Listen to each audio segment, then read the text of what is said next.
زکوٰۃ کب فرض ہوئی؟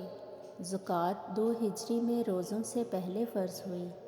زکوٰۃ کی فرضیت سے انکار کرنا کیسا ہے؟ زکوٰۃ کا فرض ہونا قرآن سے ثابت ہے، اس کا انکار کرنے والا کافر ہے۔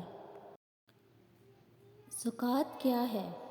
اسلام کے 5 بنیادی رکن ہیں، جس میں تیسرا بنیادی رکن زکوٰۃ ہے۔ قرآن مجید میں نماز اور زکوٰۃ کا ایک ساتھ ذکر 32 دفعہ آیا ہے۔ وَأَقِیمُوا الصَّلَاةَ وَآتُوا الزَّکَاةَ، اور نماز قائم رکھو اور زکوٰۃ دو۔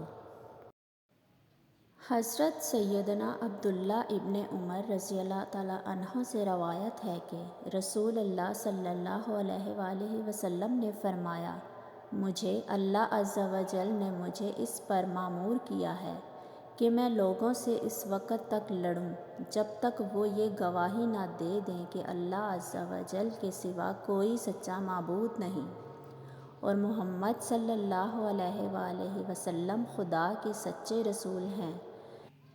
ٹھیک طرح نماز ادا کریں، زکوٰۃ دیں، پس اگر ایسا کر لیں تو مجھ سے ان کے مال اور جانیں محفوظ ہو جائیں گے، سوائے اس سزا کے جو اسلام نے کسی حد کے سلسلہ میں ان پر لازم کر دی ہو۔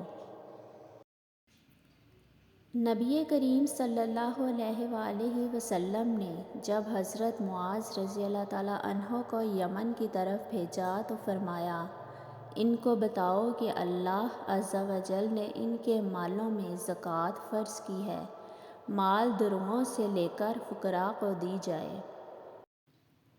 زکوٰۃ عربی زبان کا لفظ ہے جس کے معنی پاکیزگی، برکت اور بڑھوتری کے ہیں، یعنی زکوٰۃ دینے والے شخص کا بقایا مال پاک ہو جاتا ہے، اللہ تعالیٰ اس میں برکت ڈالتا ہے اور اس میں اضافہ کرتا ہے۔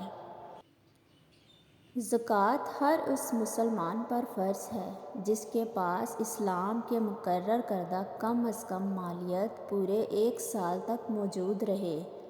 وہ اپنے مال میں سے 40واں حصہ یعنی 2.5% ان لوگوں کو دے جن کا قرآن میں ذکر ہے۔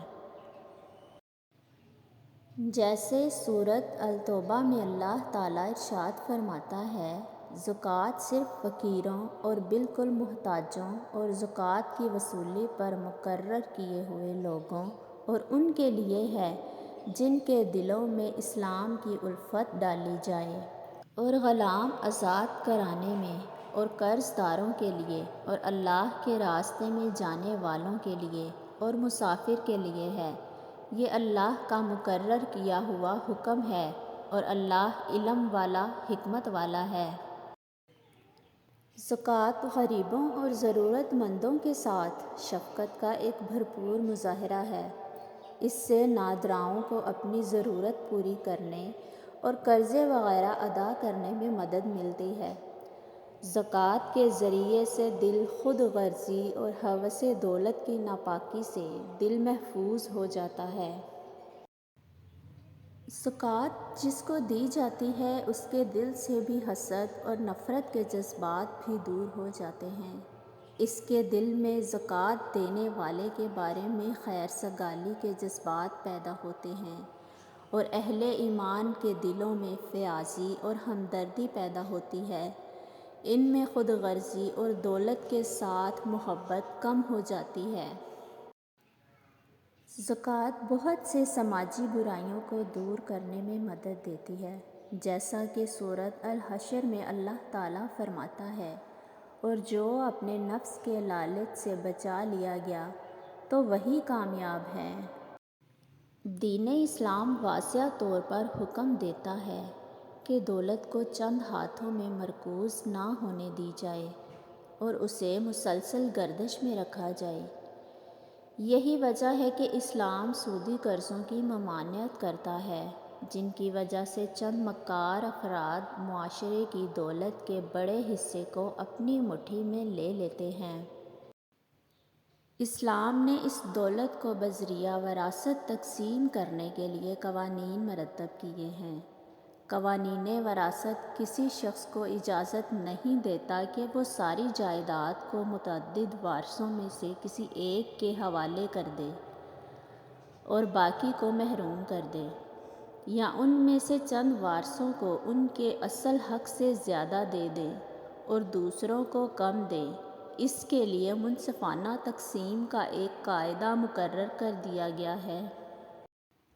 مومن اپنے مال کا ایک حصہ صرف اللہ کی رضا کی خاطر کسی مستحق کو دیتا ہے اور اس کے عوض کسی قسم کے دنیاوی فائدے کی توقع نہیں رکھتا۔ وہ جانتا ہے کہ ساری دولت اللہ کی ہے، جس نے اسے یہ دولت دوسروں سے پہلے عطا کر دی ہے، اس لیے وہ اپنی محنت سے کمائی ہوئی دولت کو خوش دلی سے تقسیم کرتا ہے۔ اسلام نے تمام سرکاری آمدنیوں اور وسائل پر غریبوں اور نادراؤں کو اولین حق دیا ہے۔ اس طرح عوام کے سب طبقوں کی خوشحالی کا بندوبست کر دیا گیا ہے۔ زکوٰۃ اور خیرات دینے والے آدمی سے کہا گیا ہے کہ وہ ایسے نیک کام کرتے وقت ان لوگوں میں اپنی فیاض بٹھانے کی کوشش نہ کرے جنہیں زکوٰۃ دی جاتی ہے، اور یہ امید رکھتا ہے کہ اللہ تعالیٰ اسے نہ صرف اس سے زیادہ واپس لوٹا دے گا بلکہ اپنے حکم ماننے پر اجر بھی عطا کرے گا۔ اللہ تعالیٰ سورہ سبا میں فرماتا ہے، تم فرماؤ، بے شک میرا رب اپنے بندوں میں جس کے لیے چاہے رزق وسیع فرماتا ہے اور جس کے لیے چاہے تنگ کر دیتا ہے، اور جو چیز تم اللہ کی راہ میں خرچ کرو وہ اس کے بدلے میں اور دے گا، اور وہ سب سے بہتر رزق دینے والا ہے۔ اور سورہ فاطر میں اللہ تعالیٰ فرماتا ہے، بے شک وہ لوگ جو اللہ کی کتاب کی تلاوت کرتے ہیں اور نماز قائم رکھتے ہیں اور ہمارے دیے ہوئے رزق میں سے پوشیدہ اور علانیہ کچھ ہماری راہ میں خرچ کرتے ہیں، وہ ایسی تجارت کے امیدوار ہیں جو ہرگز تباہ نہیں ہوگی۔